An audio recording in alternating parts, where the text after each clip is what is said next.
Hello and welcome back to the Weekend Spread Conference Preview Series. I'm Bobby Howard. With me today, we've got Ty Lee, we got Bowden Blake, and we are here to talk about the Big Ten Conference. If you're new here, by the way, this is our sort of offspring podcast where we talk about not OU football, a little bit more general college football stuff. So we're pretty pumped to dive in, talk about this. Pretty transformational year for the Big Ten, guys. A lot's happened. Jim Harbaugh is gone. You got, four new teams entering the Big Ten, all from the West Coast. And look, I feel like if you have to point to any conference in college football that is sort of taking on the just strangeness of where we're at right now, it'd be the Big Ten, right? Oh, 1000% is. I didn't realize till kind of studying for this preview that I believe this conference is up to 18 teams now. And just insert a Thai joke about how it's fitting for a conference that thrives on large enrollments at their university, that they just have tons of members in this conference. There's probably a reason why they don't want to take any more on, because there's too many mouths to feed. But yeah, this is one of the conference where the realignment is really hitting for me.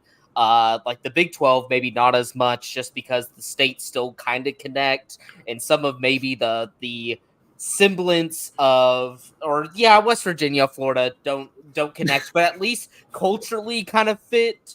But adding Oregon, UCLA, Washington, USC to a conference of Midwesterners seems so weird, so wild. We're gonna get our first season of every Midwesterner setting aside their vacation money to go to an away game at UCLA for the Rose Bowl, completely pack it out, and just have UCLA is basically playing 12 road games at this point.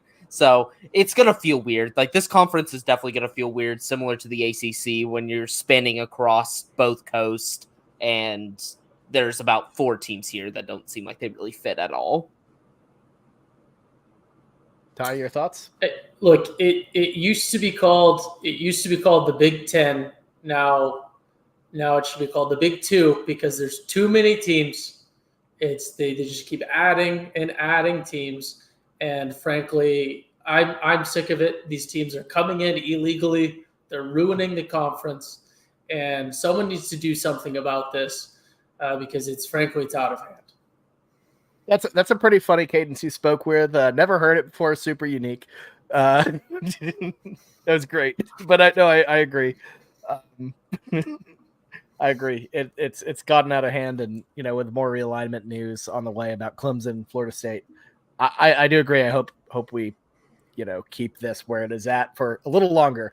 Well, with as much change has gone on in the Big Ten, let's talk about some of the stalwart programs of the conference, starting with the defending national champion, the Michigan Wolverines, finally breaking through, winning a national title after since 1998 was their last one before this. Harbaugh finally got it done, and then promptly left to the NFL to pursue his dream of winning a Lombardi trophy with the Chargers. Best of luck for him on that one. So I got to ask, what is life without Jim Harbaugh going to look like for Michigan, under new head coach Sharon Moore, former OU Sooner, by the way? I feel like it's going to look like just early Jim Harbaugh era. There's no scenario in my mind that Michigan actually bottoms out in this, and that this season is an absolute disaster, because they still recruit well in the major positions. They're always good defensive line, always good offensive line.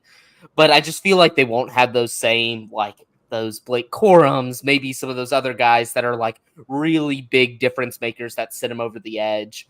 It just worries me. This feels like, with how they constructed their coaching staff, they basically took no outside voices. They did the classic Clemson thing, and just everybody that below Jim Harbaugh when he left all kind of went up one rank, and they got some of the Ravens influence, which is basically Michigan 2.0. It's just the Harbaugh brothers trading guys whenever they need a new job or whatever. But yeah, Michigan's not going to be bad. They're not going to bottom out, but it's just, I don't know, like looking this year at the quarterback situation, it's going to be Alex Orji probably in the end, but like the only compliment I could give JJ McCarthy is he is not erratic, and he just kind of like he's the most like middle of the road guy, doesn't really turn the ball over, just makes a few plays in the game to win. And they don't have that difference maker at quarterback. Like Alex Orji can't pass, he can only run. And so I'm like, what is a Michigan offense that has a running quarterback, kind of like what we see with Jalen Milroe in Alabama? How are they going to adapt when they're just kind of such a power run heavy team where you're running between the tackles and stuff like that? Like, how do they incorporate that? How do they survive losing basically everybody on all sides of the ball? Like all their offensive starters except their tight end left for the draft. Most of their defense left for the draft. Like this was an incredibly talented team, and I know they've been recruiting that depth in the back end, but it just feels like it's so hard after these national championship seasons when you're not a Georgia or an Alabama that's like consistently like back in their heyday, like filling in a lot in the portal, which they didn't. It feels like they're relying on their depth, and it's just not going to come anywhere close to their team last year.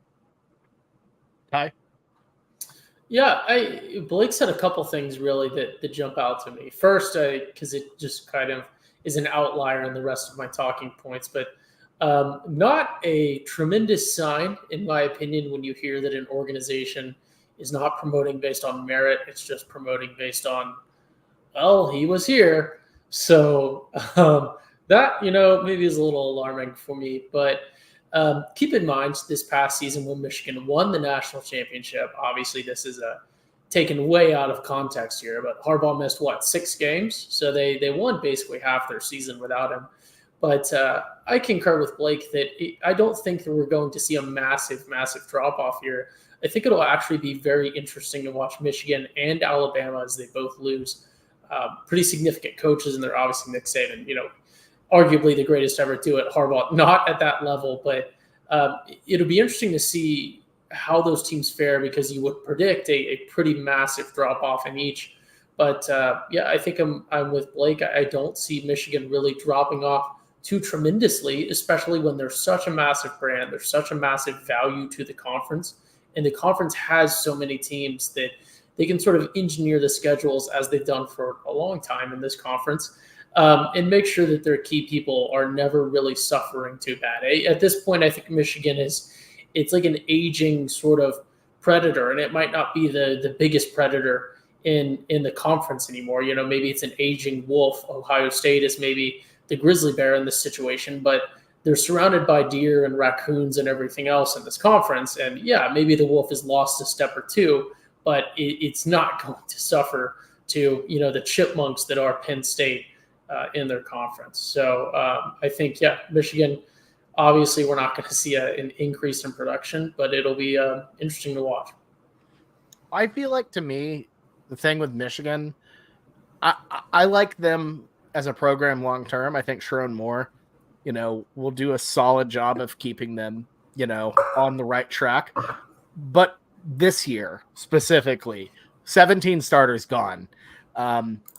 That is just a devastating blow to any team.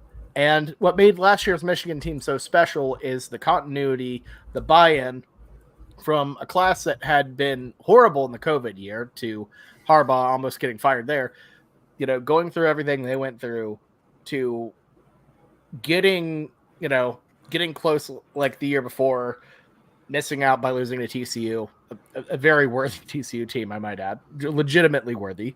But then coming back this year, I feel like that's a hard thing to replicate when everyone leaves and it kind of resets. Like there's just going to be a dip, and I feel like it's going to be a little tricky. How tricky, I don't know. But if Michigan can put together a solid season, I'm not even talking like winning the Big Ten title or making the Big Ten title. I don't think that's a given by any means this year for the Wolverines. I think that's a successful season for them, to say the least. Because I mean, their schedule is pretty tough. You do got Texas as your non-con. You got to go on the road to Washington, who I don't know how to feel about. And yeah, They beat them last year. You know what to They feel beat about them Washington. significantly last year. You know what to feel teams about are very Washington. different. Let's Both not- teams are very different. Yeah, and they lost a lot too. Like I trust a little bit Michigan like losing some than Washington losing some. You But do have Oregon at home though, which is nice. I do think they have an interesting position. Like Michigan, I feel like as a program going forward, shouldn't be like a Georgia, shouldn't be like or kind of Oregon's acting, maybe like in Alabama in the sense of you're probably like your biggest strength as a program is that you're probably not going to win the national title each year, but build that continuity over time, keep the guys in that program, and maybe every 3 or 4 years, you're that super elite team that's competing. Like I think that could be an interesting spot for them, and like one that I think they should see out, just because it's like some of these other programs, like they're not building continuity because they have to like they have fan bases that are like, we need to be like Georgia. We need to be competing every year. Have some of these years where you go 8-4, 9-3, 10-2, you're still making the playoff, but like be building towards something. Like last year's Michigan team, we knew going into the season was going to be great just because it's like they were able to throw their NIL money to retain all these guys, to keep them out of the NFL draft, to give it like one more year. Like they have the interesting case of maybe not NIL to buy players from other teams as much, but NIL just to keep them there for just one more year and then run it back. Like that could be a interesting like NIL strategy for them, something they could do. Like moving on. I don't want to levy the very serious accusation of pandering, but one of us is on here talking about a massive, massive market with a massive, massive amount of money that they bring to college football, trying to peddle some sort of intentional 8-4 season strategy, and then trying to say it's a good thing. Is that pandering? They're not going to be like 8-4. They're probably going to be more like 9-3, 10-2 every year. But I think what you said was those seasons where you want to go 8-4, which I feel like one thing that holds Michigan back that not a lot of people talk about is the whole academic standards. Yeah, they can't get transfers. Yeah, they're not on the same line as like a Stanford or a Cal, but it makes transferring very, very difficult. You have to kind of play the long haul game. You have to, you can't. I feel like they're kind of in a similar boat as like Notre Dame, for example. You know. Yeah, I was like they're basically like a tick maybe towards like closer to middle than Notre Dame, but basically around that same level. To Michigan's credit, the Big Ten makes a big deal out of that. Michigan is one of like 3 teams where that actually applies. I think I might be missing someone there, but like Michigan, Northwestern, and Purdue are like the only ones where you should ever hear that argument out. But for sure, yeah, I think I'm missing someone in there, but surely. I don't even know who someone's going to be in the replies like Iowa. You're forgetting Iowa. Something ridiculous. Iowa, why doesn't Iowa take more transfers other than their whole style of play being relatively unappealing? Because I was like, who's gonna go there? I'm like, they develop great defenses, and then like offense. The thing you need each year is wide receiver, but nobody is ever going to transfer to there as a wide receiver. Let's see how they're gonna how they play.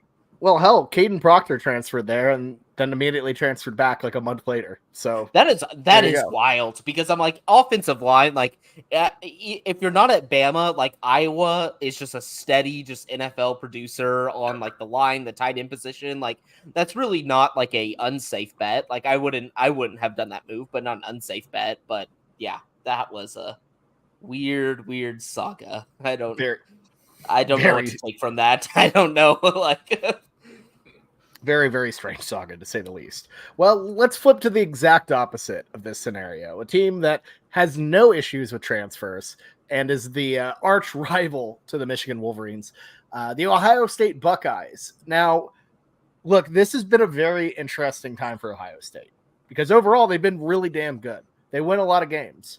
However, they can't beat Michigan. They have lost 3 straight times to the Wolverines. They just cannot get past them.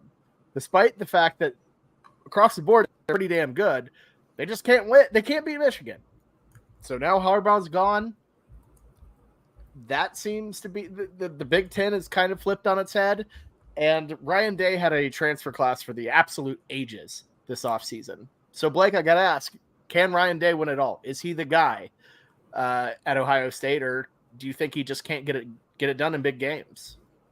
No, I think he is. He is the guy. The thing that I will say, the positive about Ryan Day that I don't think a lot of Ohio State fans like really celebrate is he doesn't have that like Urban Meyer random game where they're like, oh, Ohio State is on the ropes at Purdue and like potentially loses that game. Like we saw that all the time under Urban Meyer, that it was just like they would play down to their competition like pretty significantly and put them on the ropes. But Urban Meyer's best thing was for the big games, he would show up and win those. But I think Ryan Day, like coupled with that, and then the Michigan just kind of slowly going a little bit down, I think he's gonna be just fine. Like Ohio State kind of played their cards perfectly this year. Like if you do want to learn if Ryan Day's the guy, invest as much as you did in the portal, invest as much as you did in like all these recruits.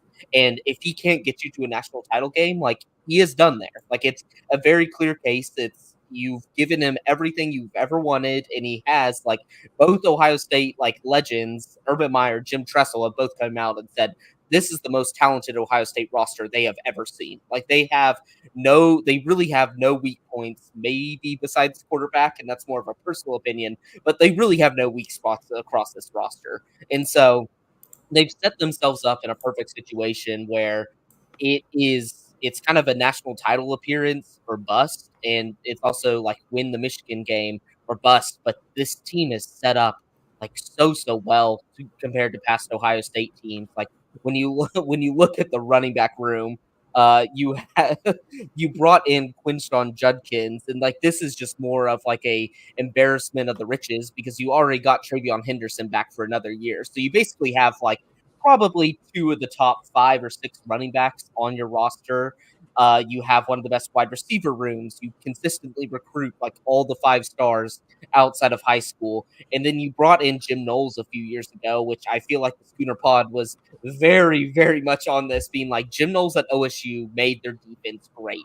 Like he is going to be good at TOSU, and he's done exactly that. Like Ohio State has a legitimately good defense that you could compare like position by position to Georgia, and they're only like maybe a few ticks off. Like they have built one of the most complete rosters of all time. So it's truly a boomer bust year, but it's like I guess the good thing for Ohio State fans and good thing for boosters, if you have your coach this year, like he has, you cannot like I've never seen it before where a coach is somewhat on the hot seat and still has this many weapons. You'll get to see how the season plays out, and if he loses twice and those games are Michigan and like a playoff game and stuff, like feel free to move on to him. Like you've given him everything any college football coach would ever want. I mean, this is an arsenal if I've ever seen it. His team is just absolutely stacked. With the question of Will Howard, again, I've been up and down on him over the years. He's been a bit of a roller coaster, and I don't think people have quite gotten that yet nationally. But I mean, even adding like Caleb Downs, on the defense, it's just, how do you not win it all? Almost, Alabama's down, Georgia. You really just got to beat Georgia. So for me, Ohio State, like if I had to pick a national championship contender, I'd probably go Ohio State right now. That being said, the amount of times I've stuck my neck on the line for Ohio State and Michigan in Michigan games, saying that they're more talented, saying that they're better prepared, all this, yada, yada. And then they let me down by being absolutely soft. I mean, it's always in these big games. They just show up completely soft, no heart. And something tells me that I could totally see this thing backfiring, where their squad of transfers and mercenaries and all of this, they fall apart when it matters most, because that's kind of what Ryan Day does. But I'm with you, Blake. He's got to prove it. He's got to prove it this year. If he doesn't, make a deep run in the playoff, it should be lights out for him. Time to get someone else in there. What do you think, Ty? Yeah, look, Ryan Day is the ultimate system head coach. He's just kind of there. He's he does appear to be very similar visually to Mr. Beaver from Narnia. If you're listening, well, we're not going to pull up a visual because that might be copyrighted, but go look it up. He does, including that sort of slight hint of confusion on his face at all times. It is, as you guys have touched on, an embarrassment of riches is probably the best way to say it in terms of tools at his disposal, the players that he's gotten, the support he's gotten, the leash that he's gotten from the athletic department and the donors and everything else to continue to develop. They knew they hired a guy who was going to need some development. And I think if you're Ohio State, you have to be looking at this and saying there's never a perfect time. Obviously, we always talk about a lot of these teams in hindsight of this was, the greatest. How do we not see this? But there's never a perfect time, really, with a lot of these. And I think you have to be looking at this Ohio State team and thinking, like you guys have just touched on, this is as good as it's been for a long, long time. And he has had his troubles with Coach Harbaugh, which was a, big question mark because his predecessor, obviously Urban, absolutely dominated Jim Harbaugh to the point where it was a little ridiculous. So, I think maybe Ohio State's trying their Jim Harbaugh arc with Ryan Day and saying, let's keep him on and let's continue to trust the process. And he's going to produce something. And I think right now, as you guys touched on, this has got to be the culmination. Can he win everything? I don't know. He's up against some stiff competition this year, especially in the conference.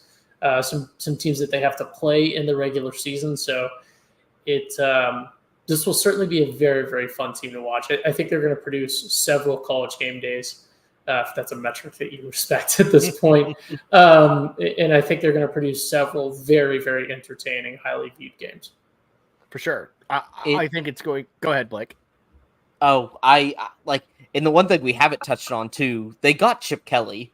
They hired away a P5 coach to come, and I know Chip Kelly was I think kind of burnt out on the whole NIL. He just wants to coach football. He doesn't really he didn't want to be there to be massaging relationships and making sure guys are being were doing all right. He just wanted to coach football, but they still were able to pull him away from another now Big Ten program and come coach their offense. They have pulled just about every string to make this roster a legitimate Georgia threat. Without a doubt. I mean, usually that whole I left my whole head coaching gig to be an offensive coordinator. That's usually reserved for Sun Belt teams, and even then, it's a little sketchy. So it's do that at UCLA is wild. And it's a job. It's a job it's the ultimate job demotion. You can't say it isn't, but it just shows they really did push in all their chips. They did kind of what I was talking about with Michigan. They used a lot of their NIL funds. Maybe they went out, they kind of did both. They went out and got all the top pieces, but then invested their money heavily to keep their entire roster there. That was the big key is they had so many draft eligible guys last year. And for the most part, besides Marvin Harrison, who you knew was going to be a top 5-10 pick, some of these first round guys, they were able to keep them just because they're paying them ridiculous amounts of money. So they have to be good. They have to be fantastic. It's that or nothing. And honestly, you look at the schedule, they only have 3 true road games. If you actually look at it, they're tough at Michigan State, even though that team's kind of ass, that's a tough environment. At Oregon, Autzen Stadium being one of the toughest, and Oregon, in my opinion, being the second best team in the Big Ten is really tricky. And then at Penn State, which we know the whiteout can be a bit crazy, even though they always seem to lose. It's not the whiteout, though. It's not the whiteout. It's not the whiteout? Yeah, because that's the whole problem with the whiteout this year is because of all the media rights jambalaya that ended up coming up. It basically ended up, I think their whiteout is versus Indiana because that's the only night game. Because I think Ohio State at Penn State is going to be a big noon game, and so it's not even their whiteout game. I guess the good tie spin on this is that they're padding the stats and doing it against Indiana so they can actually win one of these things. But yeah, their whiteout game is not even versus Ohio State. So Big Noon has killed the whiteout. Wow, tragic. Wow. And then they also have to play on the road against Northwestern at Wrigley Field, which I think will be really cool, but very much not a Northwestern home game. And very much probably more Ohio State fans in Wrigley than without a doubt. Like that's going to be Northwestern. I think that's what Bobby meant by not really a Northwestern home game. Exactly. Hey, but it's props to Northwestern to realizing they're like, Ohio State would have bought all of our tickets in the stadium regardless. So let's move to a bigger venue and just sell more. Like if it's going to be bad, let's let it be really bad. SMU could take a little note out of that book. That would be great. So I will say what they gotta do. They got to paint the big Wrigley marquee purple. They got to do that again, like they did the first time they played in Wrigley, because otherwise it's going to really look like an Ohio State home game if the big sign in the front's red too. So I don't know. Very intrigued to see how that all shakes out. But speaking of Penn State, look, just looking at the college football playoff and the expansion to 12 teams, I don't think there's a program who has benefited more than Penn State, because for years they've been locked out because of their inability to beat Michigan or Ohio State. Sorry, not and Ohio State. They can't beat either of them. But now you don't really need to do that. They don't even have to play both of them anymore, given that they've taken down divisions. So is this finally the time that Penn State makes the playoff tie with 12 teams?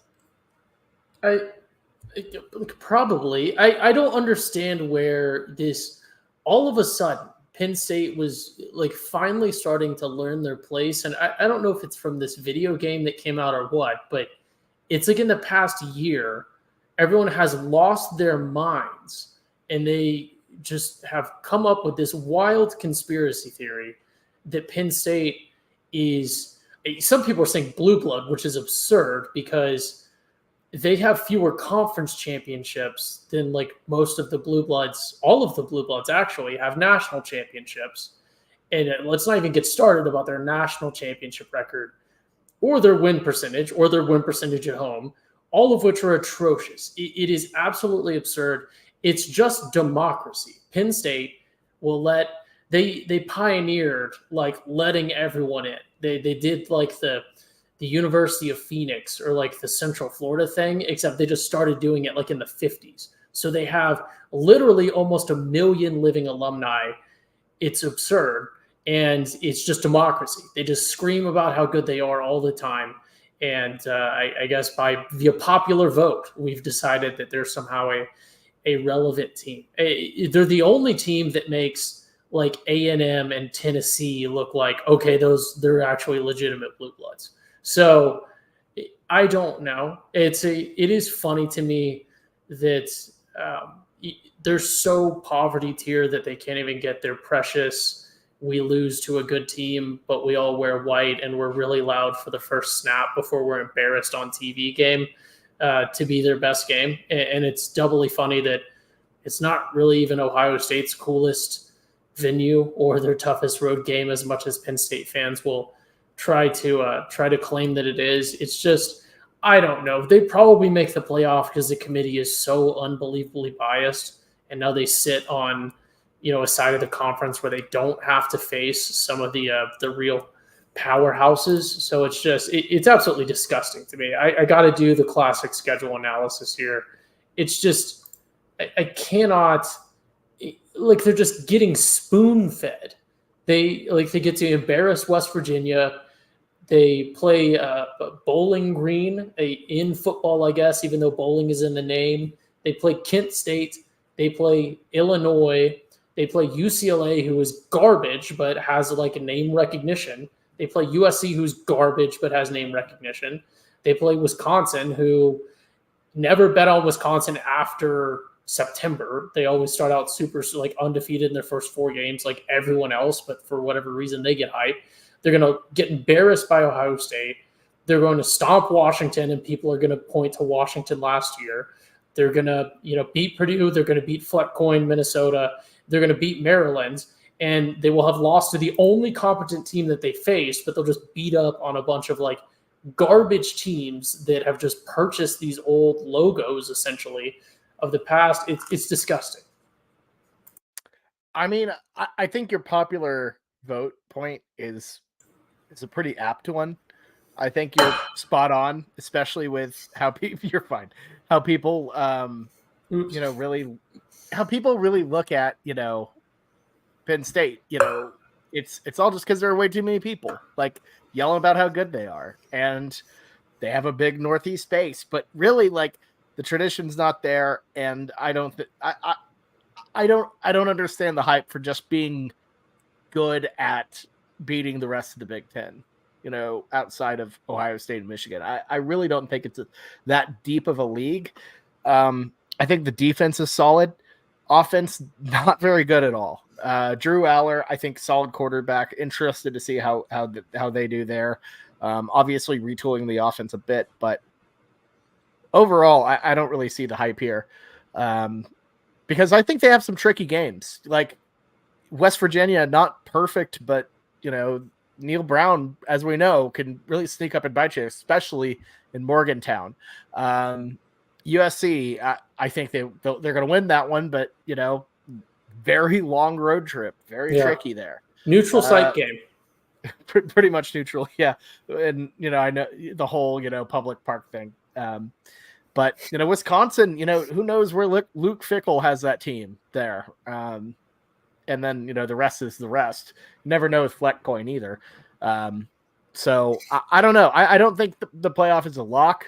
I think they're greatly benefited by not having to play, you duck Oregon, no pun intended. You don't have to deal with Michigan either. So that's pretty good. But I don't know. I don't think it's as much of a lock as people think it is.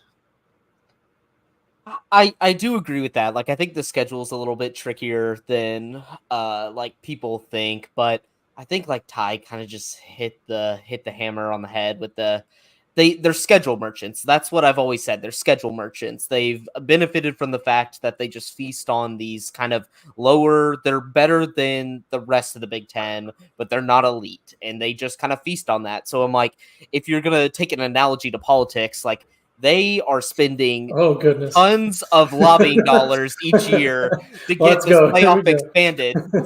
They always end up in the top 12 because they really do. They come out of the season, they're 10-2, like 9-3 it feels like, but mostly I feel like in most years they're 10-2, but their two losses are going to be to Michigan and Ohio State. Like, they really wanted this expanded playoff just so they can have some perceived success of like, we made the playoff. They're not going to do anything if they get there. Like, I've seen enough. Like, I don't care if Drew Aller takes another leap at quarterback. They don't show up in big games. Like, Drew Aller was fantastic versus your Maryland, your Rutgers, your Purdue's.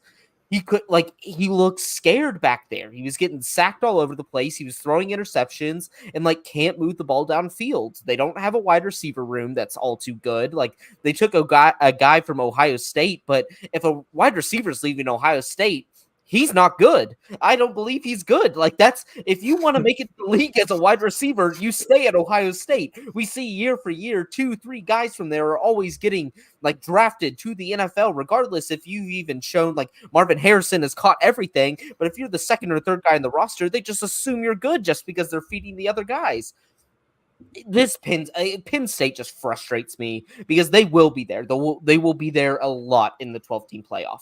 They're the move to go to 12 teams, plus the fact that there's no more divisions in the Big Ten. And although they'll still have to play some of these, they're going to probably have years where they play Ohio State and Oregon, Michigan, and if USC ever becomes good, like USC, but they're going to duck probably for a majority of the years both Michigan and Ohio State, who just own them. They run the same stuff better. They're more physical. They're more athletic. Penn State just doesn't have an edge on all these other teams. And so it really frustrates me that this playoff, I like the 12. If we're going to have a playoff, I like 12 better than 4. It made no sense making a 4-team playoff when you have 5 power conferences. But when you look like Franklin at Penn State, he's 1-14 against Ohio State and Michigan when they're in the top 10. So like basically they've only feasted on these programs when those programs have been bad. He can't beat the elite top talent. And I don't know if I should feel bad for Penn State fans. Like, what do you feel like going into the year? Like, I would rather have the random OSU year, the random TCU year where you're elite and you can beat some of these programs versus just their constant state of like good mediocrity where they're not they're similar to Michigan. They're not going to bottom out. Their only bottoming out season was like 2021, 2022. They bounced back or 2020 and 2021, 2022, 2023. 2 losses, just 2 losses in conference and then a bowl loss in 23. They're going to be there, but they're not going to do anything with it. And I don't know what to think of the Penn State program moving forward. I don't know how, does making the playoff each year really help you with recruiting that much that you start beating these Michigan and Ohio States? I don't think so. Oregon's now there. So it's just going to be frustrating. Penn State, at worst, I feel like is always going to be kind of that number 4 team in the Big Ten that is going to get that 11 or 12 seed, and we're just going to have to watch them get blown out. They're like modern day Notre Dame now. It's like when Notre Dame was in any of those big BCS bowls, we knew exactly what the result was gonna happen, but we have to watch it play out because Notre Dame is 11-1 going into it, and we have to see it. That's Penn State now. We're just going to have to watch these games with them in the playoff, knowing exactly what's going to happen. They're just pushing the boulder up the hill constantly, I do want to say, and this is both pro and then also anti Penn State, but I want to be clear from my perspective, Penn State is not an inherently hateable program. They're not like A&M. They're not like some of these other, some people would say about OU or people say about Texas. They're not out there being insane all the time.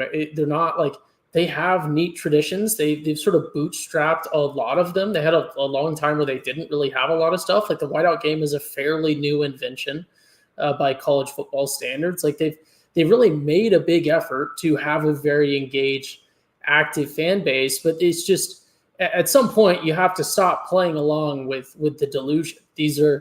These people are not well. And it's, as much as you like George, eventually you got to stop letting him tend to the rabbits. So that's funny. We're going to move on to our next topic. What a needle drop. Okay. So as mentioned at the top of the show, big year for the Big Ten. The West Coast has come in, and I got to ask, so we've seen this with the Big 12. We've seen this with specifically programs going from smaller divisions like the American to the Big 12. Is there a jump for general Pac-12 teams? I'm mainly thinking like the USCs, the Washingtons. I think Oregon's going to be just fine, or like UCLA. Do you think there is a bit of a jump in difficulty week to week, Blake, between the Pac and the Big Ten, or do you think it's overhyped a bit?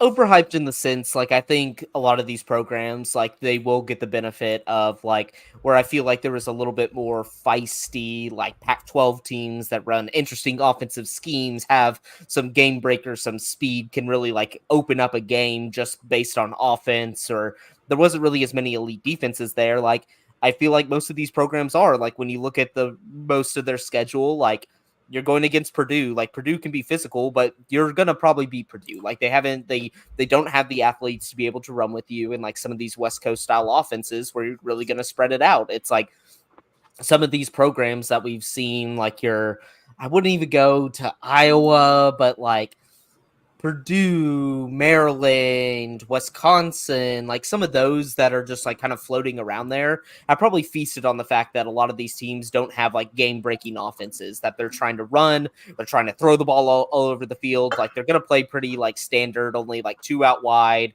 try to pack the middle, get the run game going and stuff like that. So for 6 games of the schedule, it's going to be great. The elite talent, it's going to really suck. I'm like, you said it perfectly. Oregon is not going to struggle.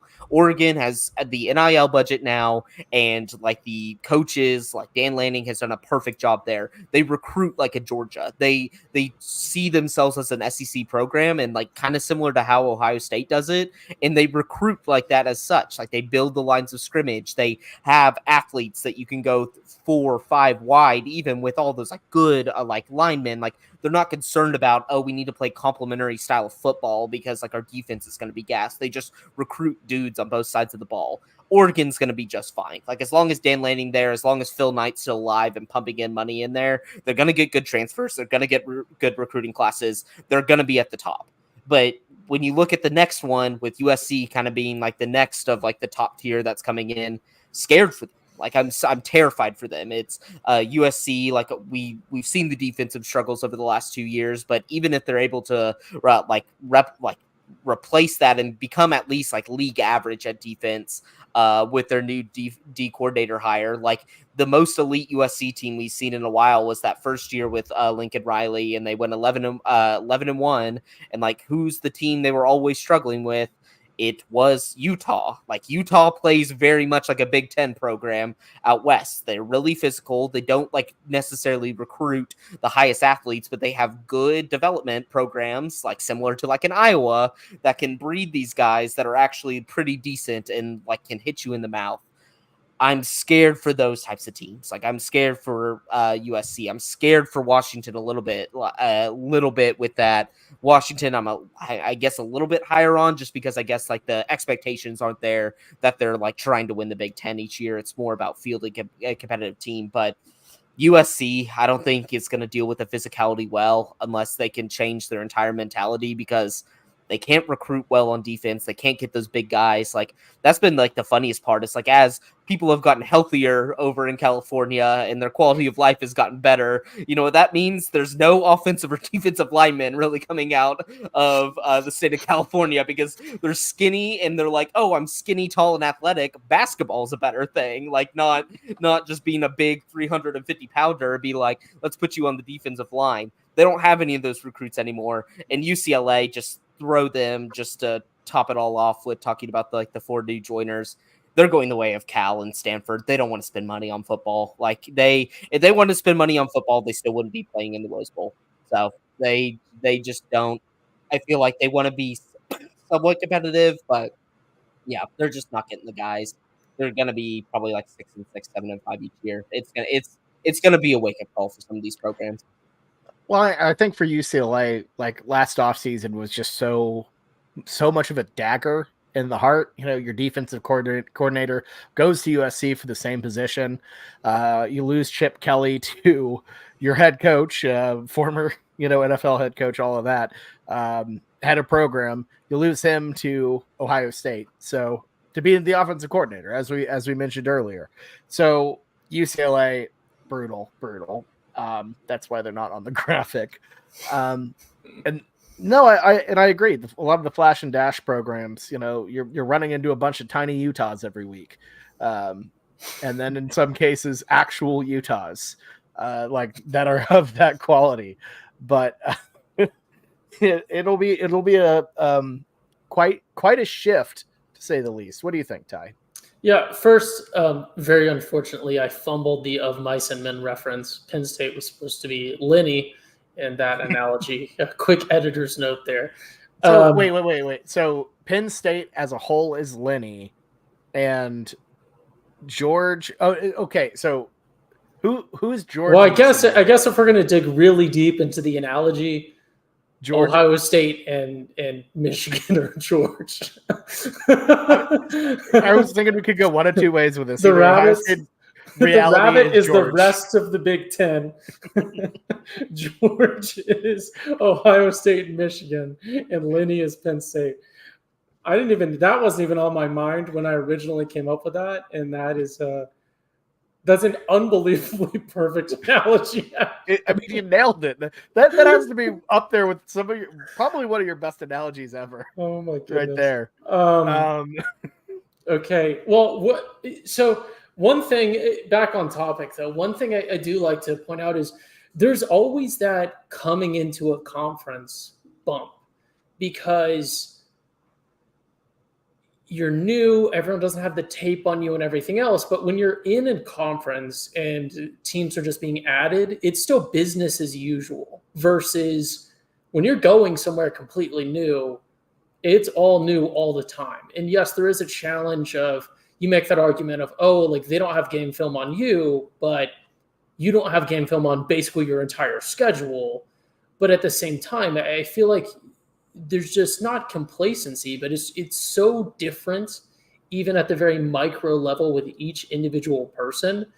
And you always see it. Teams very, very rarely in their initial season come in and are just atrocious coming into a conference, even if they were pretty bad in the conference that they came from. I think Oregon, I think they're going to pull something. We'll get into them a little bit more, but they'll pull sort of like an A&M's first season in the SEC on steroids, I think.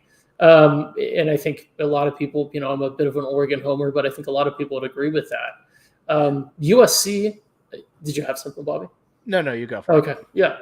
USC, on the other hand, I'm very split. Like they got to play LSU, then they play Utah State, then they play Michigan, then they play Wisconsin. There's a very real possibility that this USC team is going into October and they're 1-3 with 2 conference losses already.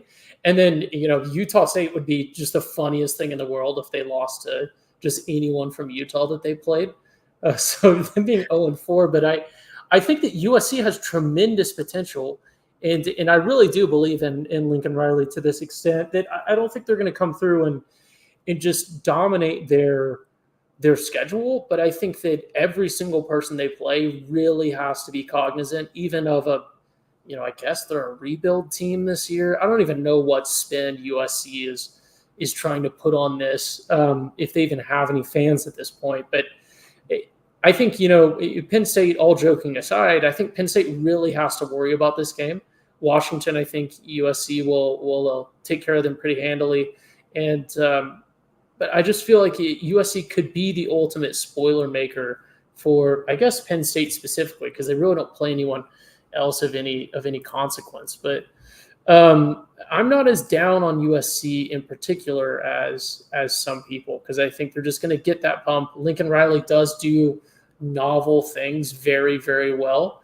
And, he did do a lot of neat things with a lot of, players who, and someone's going to try to spin this as like an anti-Baker or something. It's not, but he did do a lot of really novel, really neat things with some players at OU that maybe weren't necessarily to the level that he got out of them as individual contributors. So I think that'll be very interesting. Oregon, on the other hand, I think Oregon wins the conference straight up. I think that they're going to have the newness.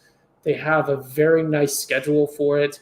And I think with the system that Lanning has, I believe in him more. If the teams are relatively equal, I believe in Lanning more in beating a really solid team and learning from and developing from last year and the troubles against that very, very good Washington team.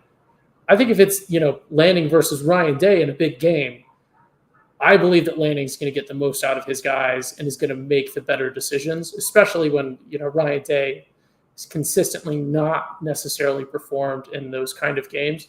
Obviously, very, very different situation at Ohio State this year with the Chip Kelly and everything else. But Oregon, I don't think I could be any higher on a team this year.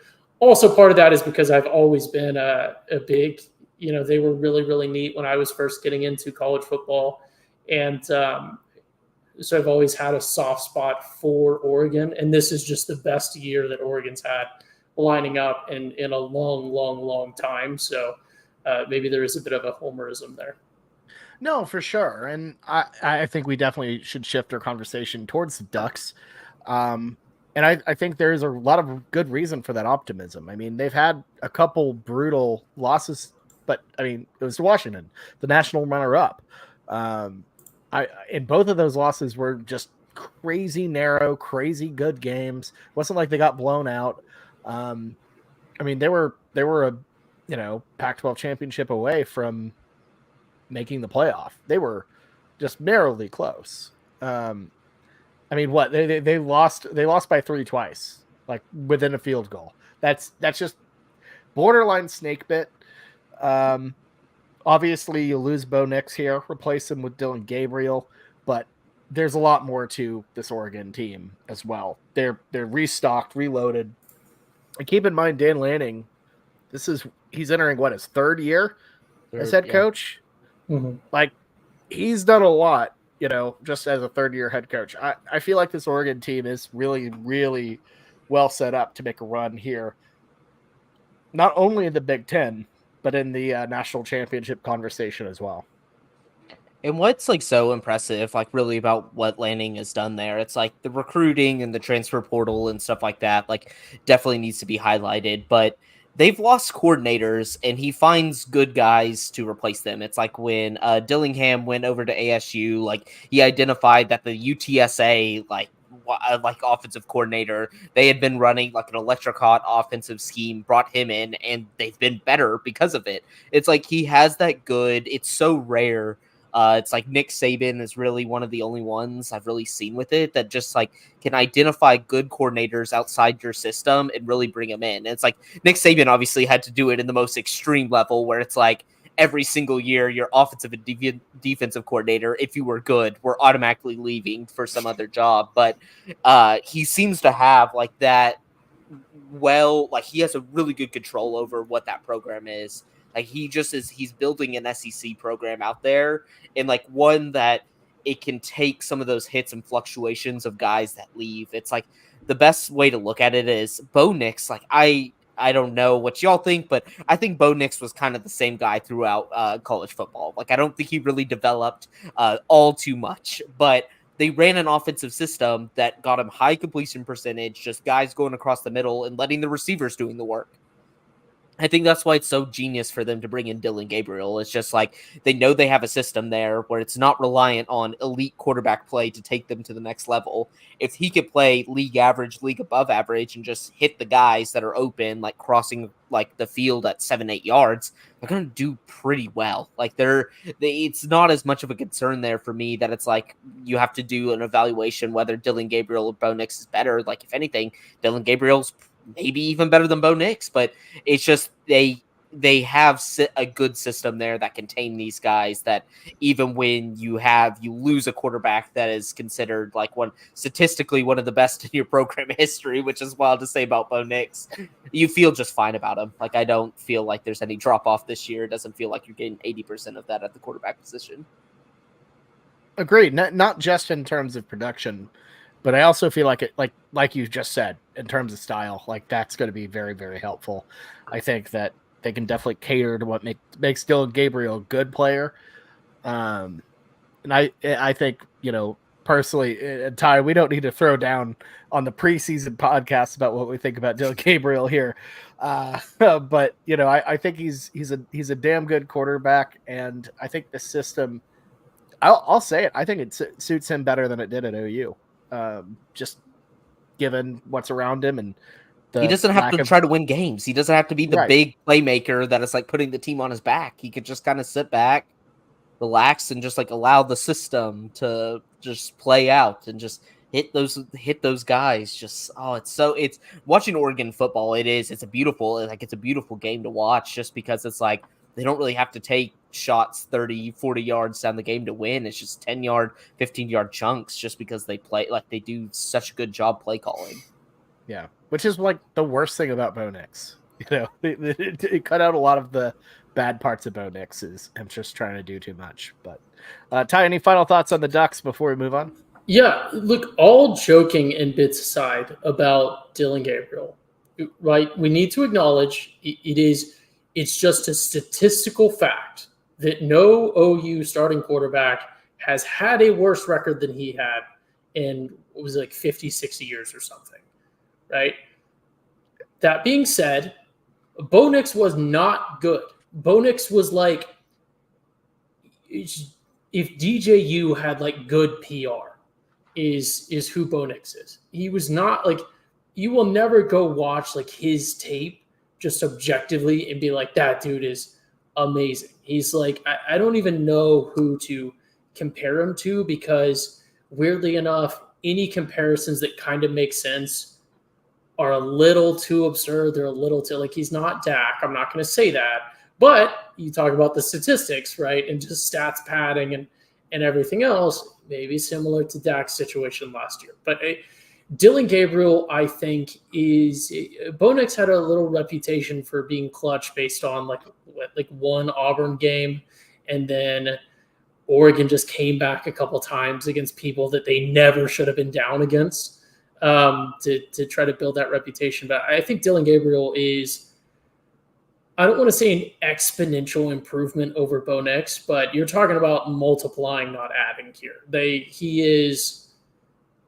He's going to turn them up to another level. And I think you look at, Dan Lanning's trajectory, how consistently upward it's been, the buy-in that you're getting from Phil Knight now, even Phil Knight just going out and saying that unlimited NIL or whatever that means, right? Just putting that out there drives the attention, drives like you're talking about the Coach Prime effect on steroids. Because now you're saying, yes, Nike is giving them unlimited, like Nike is opening up the treasure troves to get this team across the goal line. And now all of a sudden it's in the back of those recruits' minds. It's in the back of everyone else's minds. When you get a call from Dan Lanning, you're like, oh my goodness, he's building the dream team and they want me on it. It's a completely different thing. And I think they're going to back that up on the field. I think they have that newness. I think the one thing maybe, because Nick struggled with it too, that you will see probably a little decrease in is maybe really deep explosive plays, because that's just never been a Gabriel thing. And I think you lose a little bit on maybe some power running, just because I think you have some durability concerns, and then obviously a size difference between Dylan Gabriel and Bo Nix. But I think Dylan Gabriel is a tremendous add to this team. And I am very, very excited to be cheering for him on one of my alternate teams. And one that when he does a typical Dylan Gabriel situation and loses the game, it won't ruin my weekend.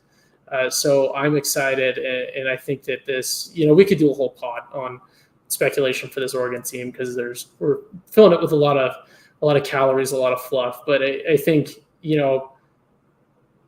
this will be a very exciting team to watch.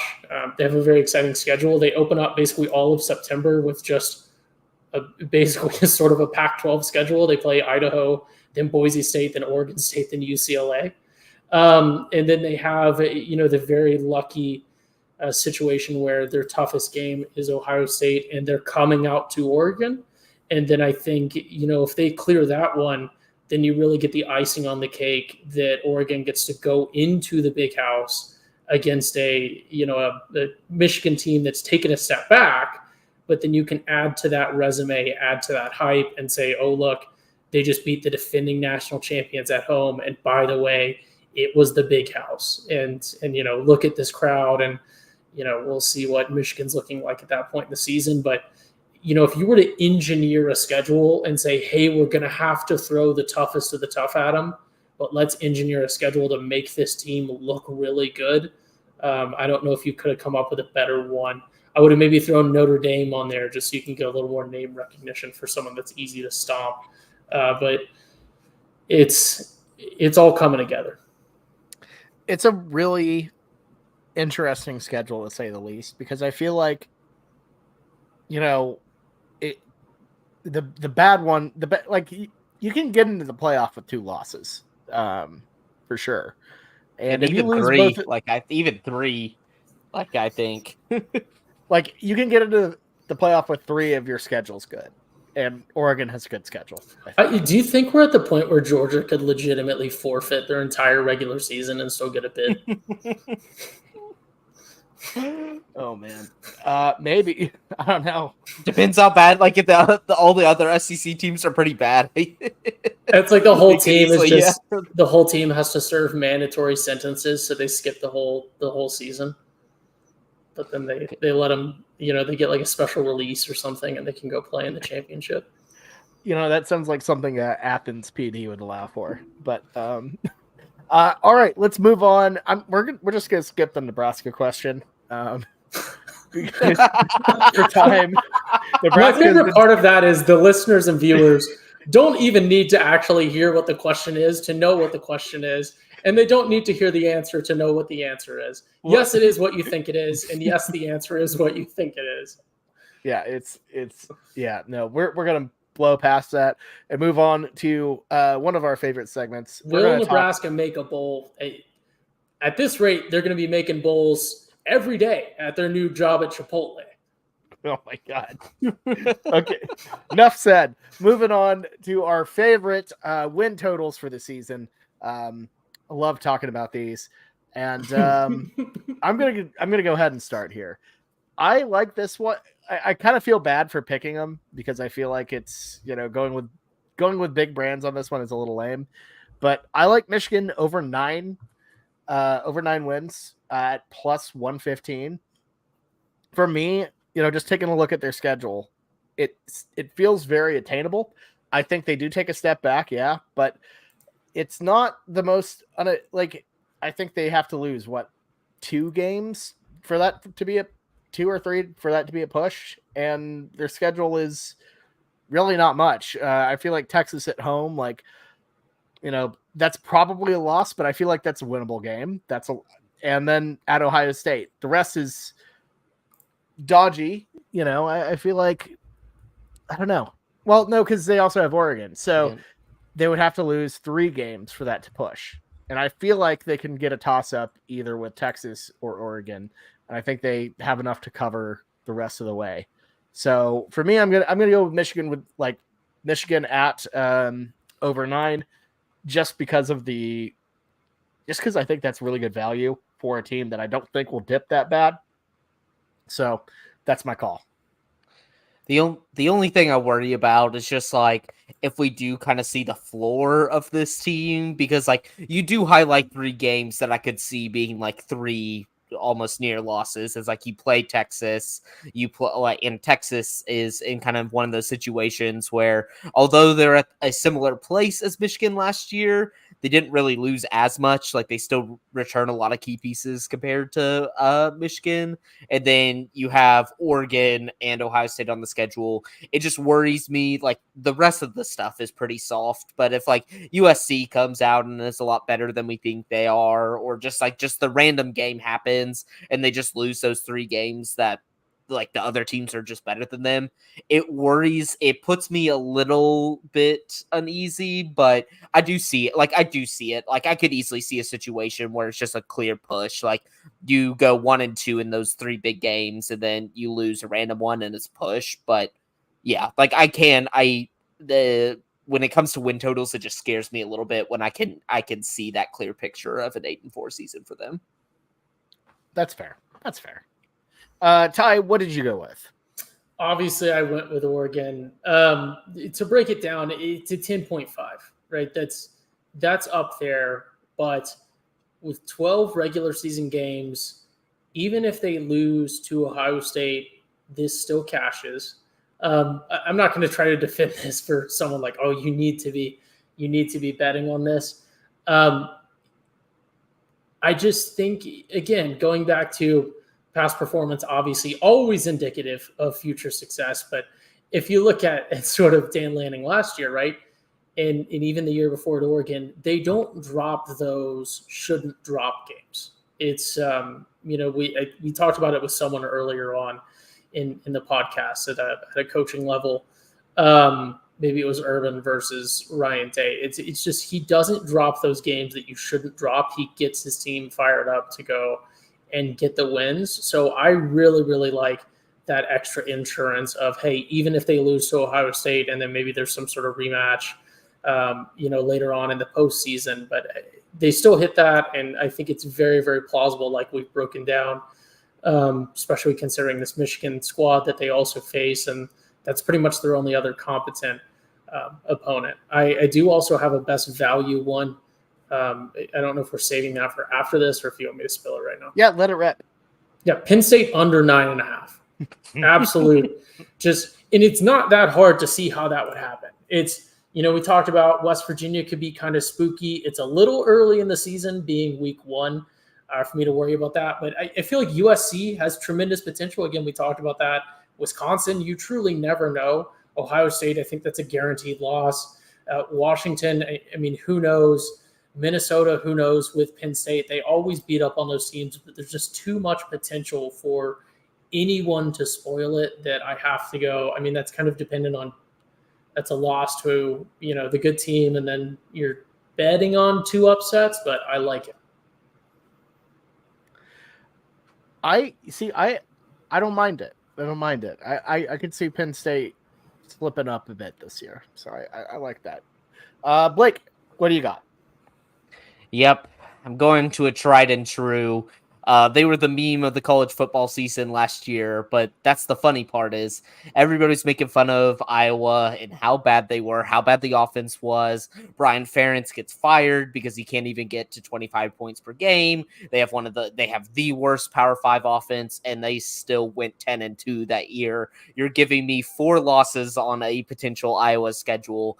I don't care. Like, this was just such an easy one for me. I don't care who's there at quarterback. I don't care about anything on the offensive side of the ball, which I think will improve. They have a new Tim Lester from Western Michigan, who is a good coach up in the MAC and had Western Michigan as one of the better offenses up there. But you have probably the best defensive coordinator in the nation. They're always producing guys on that side. It's going to be a guaranteed top 5 defense. And if the offense just shows a semblance of a pulse, they are going to win significantly more than 8 games. And when you go down to the schedule, like I love it because I see one spot on there where it's like at Ohio State. They're going to lose that one. But that's like, you don't need them to win that one. The rest are super favorable. And like your non-conference is Illinois State, Iowa State, Troy. I don't care if Iowa State is considered good this year. Iowa owns Iowa State. Like I'm not super worried about that. Then you go Fletcoin at Fletcoin. Still not worried about that. Ohio State, they're going to lose. Washington, we don't know what they're going to be, but and then Michigan State, bad. Northwestern, horrendous. Wisconsin, don't know what they are. UCLA, bad. Maryland, bad. And then Nebraska, we don't know what they are.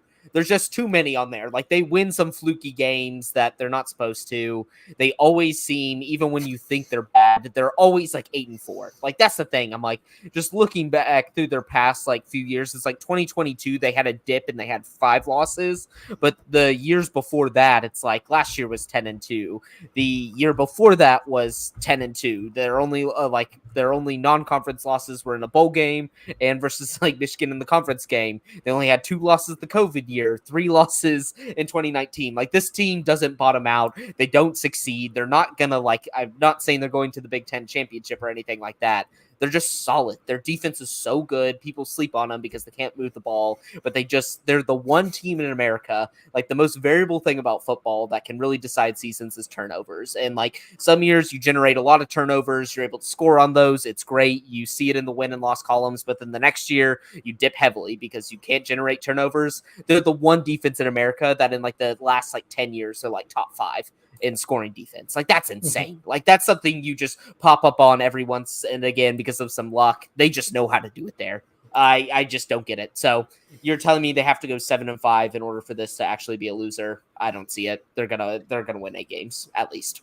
Even when they're a joke, they find a way to win. Yes, it's just like it's wild. Yeah, like they get blown out in the games that the competition is significantly better at them, but they just don't really lose to the bad programs. They don't. Mm-hmm. Like, they find weird ways to win. Here's a super, super enlightening stat about Iowa that I'm sure someone's thrown it out there, and obviously I don't really follow Iowa, but I've never heard this thrown out there. And the second I learned this, which was just now, as I Googled this, because I thought I had a funny talking point for Blake, but this all of a sudden made me super, super impressed with Iowa. I as soon as Blake started talking, I was like, oh, I need to come up with some sort of talking point about how it would be funny if the offense being better made them worse. So I was like, oh, maybe they just were great at time of possession and just accidentally kept their offense on the field, even though they didn't produce anything. They were 102nd last year in time of possession. They were terrible. Their offense was out on the field, or their defense was out on the field all the time and still holding people. again, it's the Big Ten, so we'll take that with a grain of salt. But that is super, super impressive because I expected that the offense was. I know they didn't really produce yards. I know they didn't really produce points, but I was just assuming that they would be like top 10 in time of possession, and that was helping the defense a little bit. No, that makes the defense all that more impressive to me. So yeah, I think you obviously don't expect the same defense, but if you add even just a little bit of progress towards the mean on the offensive side, yeah, I don't see where you realistically come up with 4 losses in this schedule. So I think that's a tremendous could be the lock of the century. It is like it is wild that It it's is. like they are the one program where you want your defense and your punter out there. Like you want the punter to go because they basically win games. Like they have to score eventually. Like they score a good amount on defense, but they have to score at least like a touchdown on offense. They just like punt, hold, punt, hold, punt, hold. Like they just get you so far back. Eventually the offense is close enough to get that score. It's like, it would be horrible to watch, but it's like, honestly, in a way, so poetic that they're just able to like, they use defense and punting and they can find a way just via those 2 avenues. Like they're going to do pretty well each season. They just never do bad. That's the thing. It's like Kirk Ferentz, I think over the last, 13 years, he's never fallen under 6 losses. Like he's been bowl eligible for 13 years. And a program like Iowa that can't attract top talent, like they're just developing guys. And that's the thing too. They're developing guys and they're one of the programs that consistently has guys in the NFL that are getting drafted every single year. Yeah. It's the most wilding enigma. Like I don't understand Iowa fans that want Ferentz gone. Like Kirk Ferentz has elevated this program to its absolute Bo peak. Pelini. Yeah. Yeah, like Yeah, It's like you need to kind of know your place and just accept that that's your ceiling. Because if you try to do better, you're gonna ruin a good thing. And that's the difference between Nebraska and Iowa. Is Iowa knew what they were. They're like, we're pretty good. And I think you can kind of Iowa and Penn State are kind of like that bus meme where one guy is all sad. That's Penn State. They're like, oh, we're not good enough to win a title. We're just only okay. And I was like, we're only okay. We're not good enough to win a title, but we're okay. So I love it. The more I learn about Iowa, the more I get it.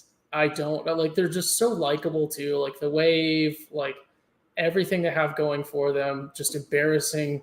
The coward Matt Campbell all the time. It's amazing. And there was a point. Go ahead. I'm sorry. No, I was just gonna say real quick the job security of being a head football coach in the state of Iowa at the college level is insane. You can do whatever you want to. We might need to look into it. There might be some sort of obscure law that they're they're technically like tenured staff or something and can't be fired. And the administrators at the schools are trying to keep it quiet because it would be so embarrassing if it ever got revealed. And that's why those 2 dudes are just there for life. There's like some sort of squatters right where you just become, if you work at a university long enough, you become a tenured staff. Iowa State hilarious. definitely had one that it's like, if you get us to 2 bowl games in a row, like you get a lifetime contract here. And like Matt Campbell, that's why Matt Campbell is like, I'm not going anywhere. Like a lifetime $250,000 a year, massive Iowa contract. Well, I mean, like Iowa State's bowl appearances, I believe, are still in the single digits. Like Iowa State is not a prestigious football university at all. They're pretty. I don't think they've ever won a conference championship. I think like never, or so. If it is, it's like 1901. Like it's something ridiculous like that. That like not even in the 40s or the 50s when you had a squad that was just like just humming that year. You rattled off like some random. You didn't even have a conference championship game. Yeah, when you like, played, you your schedule was mostly high schools. Yeah, like, if they won one, that shit was in the Missouri Valley Conference or something. Like going way back. Oh, it's worth looking up. But I wanted to say, Blake, there's a point you made about Iowa State, about like how Iowa always beats them, and I feel like somehow the better Iowa State is, the more of a lock it is they're going to lose. Yep, that game every time. It seems like it's the only years I see Iowa State win is like when they're really, really bad. But ever, I feel like in the Matt Campbell year, just any year we get hyped about them a little bit in the preseason, which this is one of those years. Like people are, I'm seeing consistently across, like they might be 25, but have them as a top 25 team this year. It's a guaranteed lock. I can't wait for the weekend spread. We get to throw that one on the slate. I know exactly where I'm going. I don't care what the point spread is. Like I do not care right now. I am picking Iowa. Do not worry. El Asico is on the slate for that. So, all right. Googling this was the most perfect thing that I could have done. So, Iowa State has won 2 conference championships. The last of which was in 1912. And of course, like we talked about, you got to look at the schedule. So they played 1, 2, 3, 4, 5, 6, 7, 8 games, 3 of which were against other universities, 2 of which they lost. Their only victory against another university was Missouri, who they thumped 29-0. And then they beat a bunch of, I don't even know who these people who are. I was like, are they defunct schools? Like we don't even know what they are anymore. It appears like 2 defunct schools. Drake, who I don't even know if they have. So they're in Indiana. They're in Indiana. No. Drake's Iowa. They're like right Iowa. Oh, sorry, Iowa. Sorry. Yeah. And like a couple defunct schools and then a couple, I guess, D3 schools in Drake. And then they lost to Iowa. They lost to Minnesota. The season they won the conference. They won the conference. They actually tied. It was the Missouri Valley, and they tied with Nebraska, who they didn't play. They were both 2-0 in the conference. Drake was also in their conference. Drake was somehow 2-2 in the conference, which is wild that Nebraska and Iowa State played 2 conference games. Drake played 4. Missouri was 2-3 in the conference. They somehow got 5 conference games. The math doesn't add up, frankly, but it's what you would expect when you dig into these old schedules. That is incredible, and I just love how we just took a random detour to just just crap on Iowa State a little bit. Just in 1911, just to check, they also shared that one with Nebraska, who they did play that year, and they tied 6-6. Wow. Wait, but they also, they played someone named Co. What? I don't know. I didn't make their schedule in 1911. We need a show where we just look up weird old schedules. That would be fun. I need that. Like, I just need some schedules to be rectified. It's like, now looking back on it, like, we need to remove some schools because, like, I know Michigan was the first to hit like 1,000 wins. And when you look back at who some of their wins are against, it's embarrassing. It's like, we need to just go back and it's like, okay, like, if you beat like Idaho or like a program that might be in the FCS, you're like, that can count. But some of these are just like, I've seen some School of the Blinds, I feel like, on there.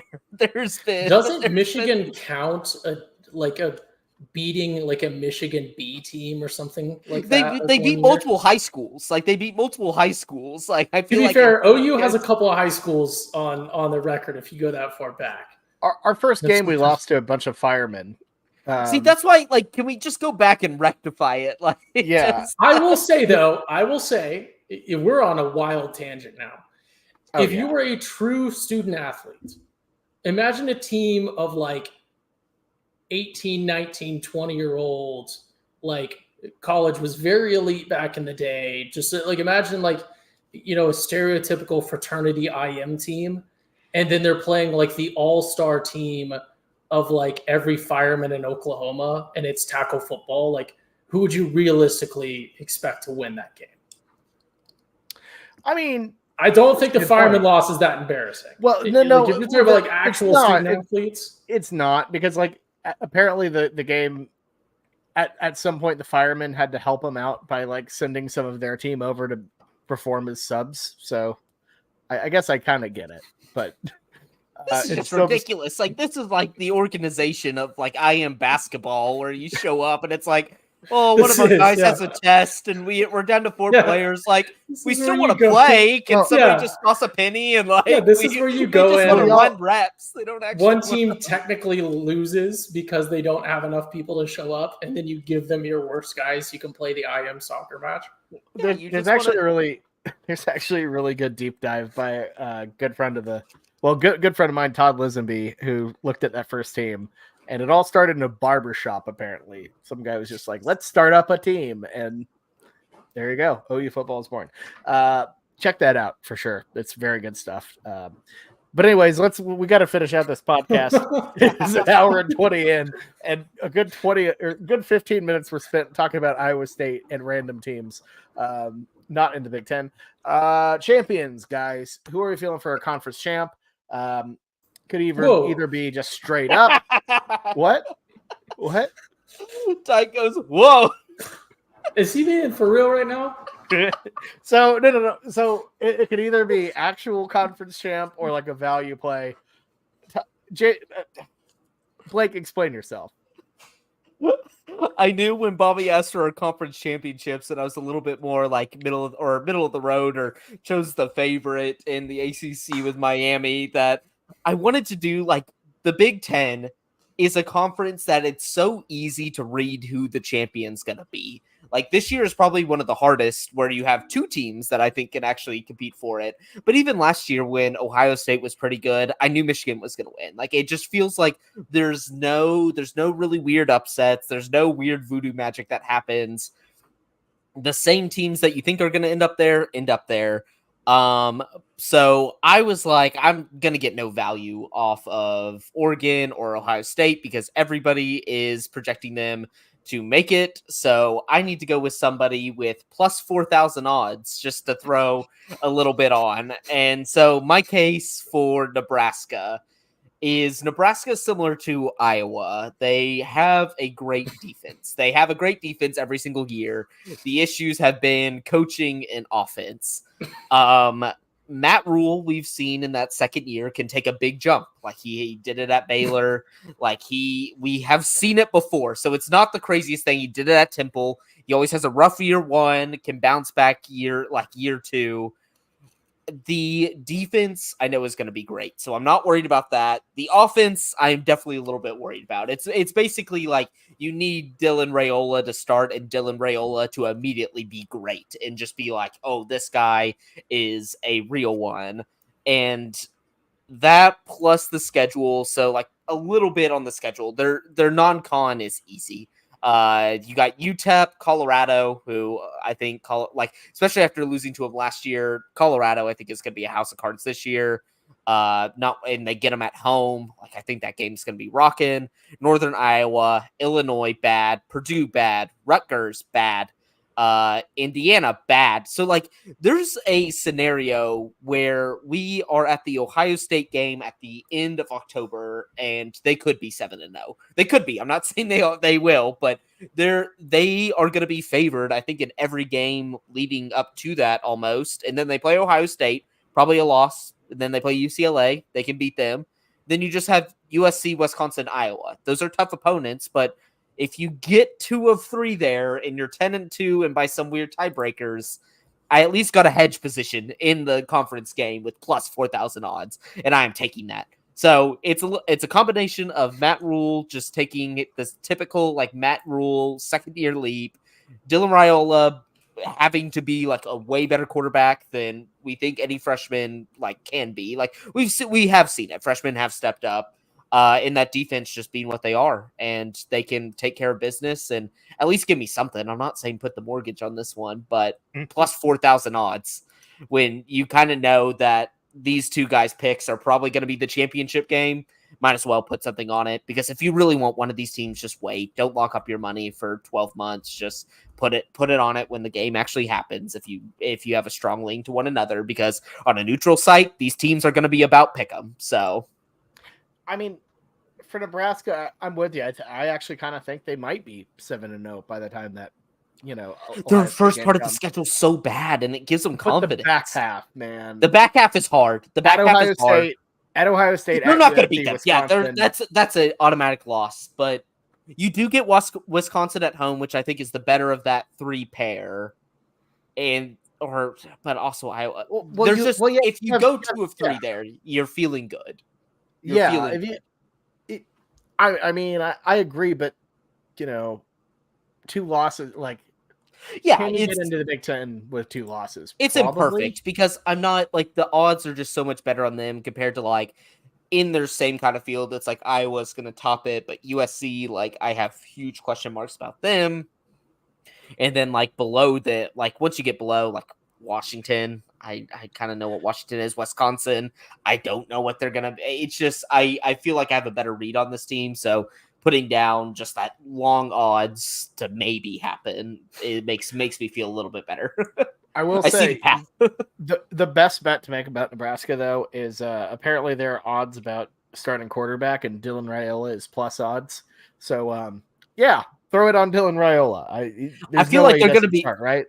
There's going to be some dumb stuff that like he doesn't start, and in the first like 4 drives of the first game, like the other guy's not performing, and he comes in and just takes over the role. It's going to be something dumb like that. Like he's not going to get the starting nod because they're going to run 2 quarterbacks for the first like 3 games or something. Do the Gundy thing. I could see them doing some like dumb stuff like that. Like I think he will be the quarterback by the end of the year, regardless of how Nebraska's season goes. I think he will be. If it's really bad, he's going to be it, and if it's really good, I think like if they're really good, they need him at quarterback. So fair enough. I'm going to jump in here. I went with Ohio State just because I did mine, not out of value, but who I think is going to win. They're the most complete team in a conference that I feel like is up in the air, and to me, if they don't get it done here, everything is on fire and reset the entire program. I just feel like that's a lock for me. I think Ohio State is not only the best team in the Big Ten, I think they might be the best team in the country if everything comes together. So we'll see how that goes. But Ty, who'd you go with? I gotta say it. I'm losing my mind over the 1911 college football season. I'm reading about it right now. It's if the touchdowns were 5 points, they had a 110-yard field. You could throw a forward pass, but it was a penalty, loss of downs if you threw one that was more than 20 yards. It's just okay. We need to make this an entire podcast. Here's the crazier we need to dive deep on this. This is why I'm torn. Navy declared the national champion. Love that, obviously, I do. But Navy was 6 wins, 3 ties. They outscored their opponents 116-11. OU undefeated. Wait, 116-11, and that's like their entire their season combined score. Ties? Yes. Wait. OU went undefeated and outscored their opponents 282-15 and was not the national champions. A lot to get into there. I picked Oregon to win the Big Ten this year. And I got to go with it. I think they are, on paper, right next to Ohio State. Obviously, at Ohio State, you've got to be saying this is kind of our year. Oregon, I think you maybe make the argument quarterback up in the air a little bit, but Oregon, I think maybe you make the argument that you're looking at a 2-3 year window, realistically, that they have a good chance to win the conference and then also the Natty itself. But I think starting out, you got to ride the newness. I said it before. I'm expecting a A&M coming into the SEC kind of situation. Obviously, Dylan Gabriel it could never be him. He is not Manziel, but I really, really like Oregon in this one. So got to go with my beloved Duckies. All right. Year 1 Big Ten championship for the Ducks. This is not the conference to back futures, though, when it comes to this. Like, it's not like the SEC, there's more unpredictability. What Bobby and I talked about last week, the ACC, a lot more unpredictability. The Big 12 is literally a crapshoot.